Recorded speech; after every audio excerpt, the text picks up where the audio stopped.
the President of the United States from one location to another is a logistical nightmare that happens every single day. The American president is one of the most powerful persons in the world, and there is no time when the president is more exposed than when they're in transport. 2 of the 4 successful assassinations of American presidents were when they were traveling, Garfield and Kennedy. For that reason, the Secret Service devotes an enormous amount of resources to ensuring the president gets from one place to another safely. The presidential motorcade is perhaps the most impressive method of transportation. It includes up to 40 or 50 vehicles and over 100 people. Let's take a look at some footage of a motorcade. This is the lead car, or in this case, motorcycle. As the name suggests, its job is to lead the motorcade, but it's not actually the first vehicle. What we don't see here is the route car, which would have come through about 5 minutes before the lead car.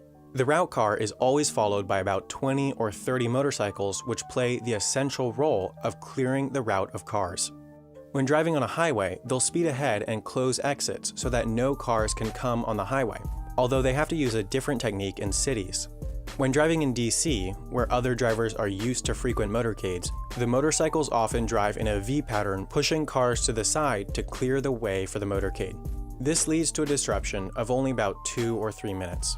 Outside of DC, drivers are less used to motorcades, so the motorcycles will typically completely block off the intersecting streets to create one continuous clear path for the president. The entire first section of the motorcade isn't actually run by the Secret Service.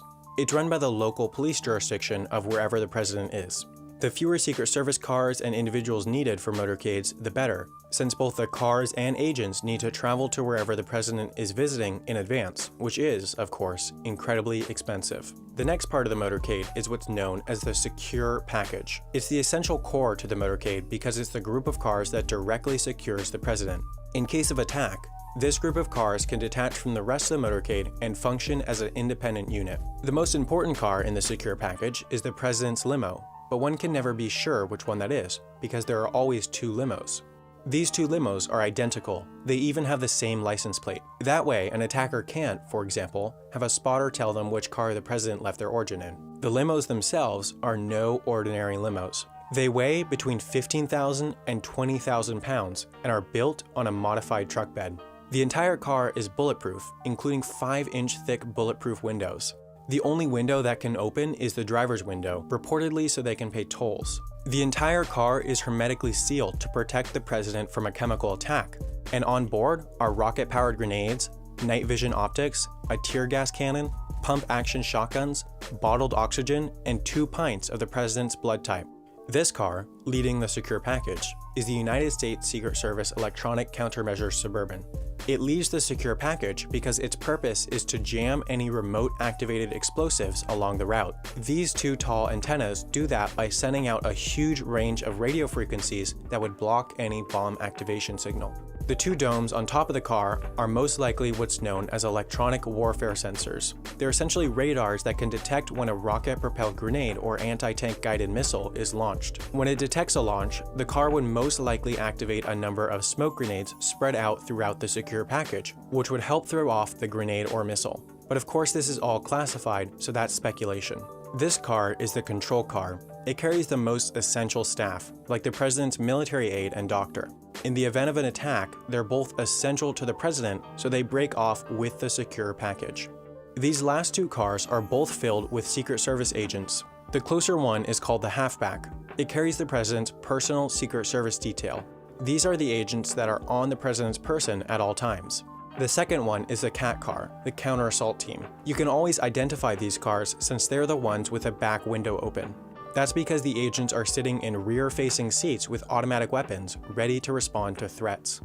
While it's hard to see, you can just make out the counter-assault team in this car in black battle dress uniforms and the president's Secret Service detail in this car in coat and tie. In the event of an attack, the president's Secret Service detail is in charge of shielding and evacuating the president, while the counter-assault team would generally stay and repel the attack. These vans, following the secure package, are full of the press pool reporting on the president. This car is called the ID car, and the Secret Service agents inside are the ones that communicate with outside counter-surveillance teams that proactively identify any threat to the motorcade.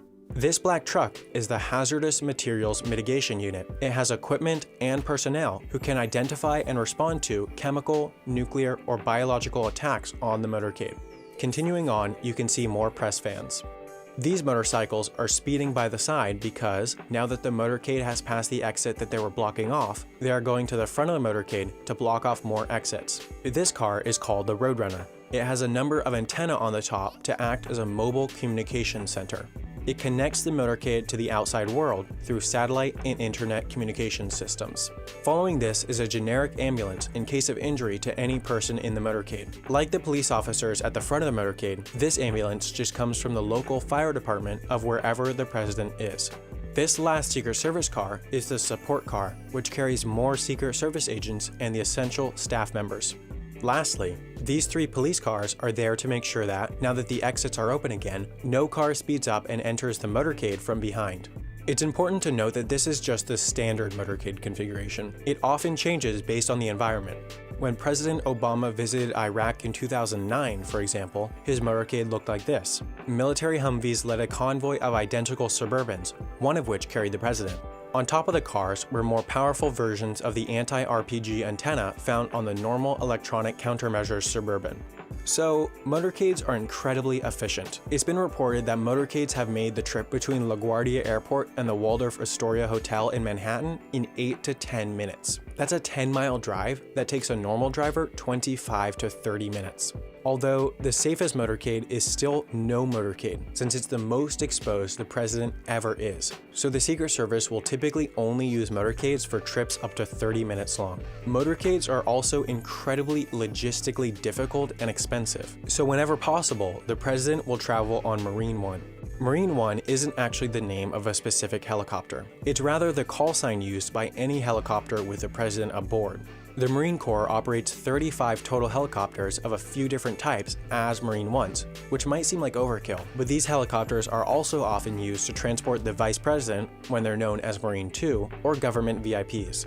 While Marine One is occasionally used to transport the president from point to point, its most frequent mission is to bring the president from the White House to Andrews Air Force Base. The president's planes are based at Andrews Air Force Base, so this 12-mile trip is how the president starts and finishes any long-distance trip. Much like the president's limo, Marine One never flies alone. Right after takeoff, it's met by as many as 5 other identical helicopters which shuffle positions in flight to throw off potential attackers. Air Force One is also not a particular aircraft, but rather the call sign used whenever the president is aboard an Air Force aircraft. Typically, the role is served by one of 2 modified Boeing 747s. To give you a sense of how efficient this entire transport system is, let's time a trip from the White House to the UN headquarters in New York. The 12-mile flight to Andrews Air Force Base takes about 8 minutes on Marine One.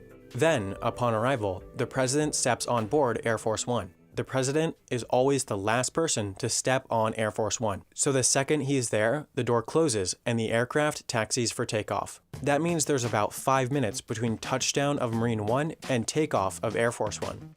From there, it's about a 30-minute flight to JFK Airport in New York, followed by a 7-minute trip on Marine One to downtown Manhattan Heliport.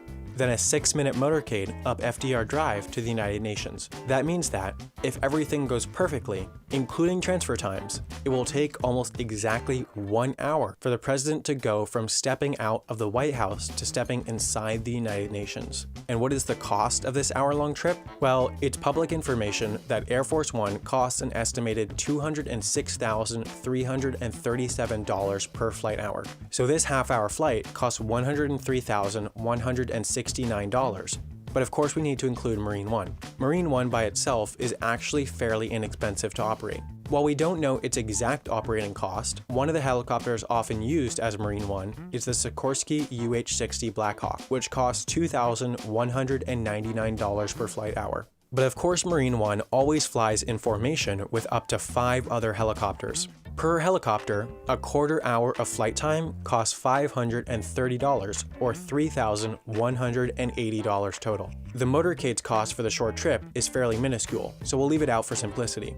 But the helicopters and cars need to get to New York, and this is done by loading them up on a C-5 Galaxy cargo plane, which costs $100,941 per flight hour, or $50,471 for the half-hour-long trip to New York. Altogether, that's $156,820 for the hour-long trip to New York, or $2,614 per minute. And keep in mind that the president needs to travel back too. Ultimately, transportation of the president costs the American taxpayer about $350 million per year, roughly 1/4 of the $1.4 billion yearly White House budget. This is certainly a steep price, but many would argue that it's a small price to pay to keep the most powerful person in the world safe. This video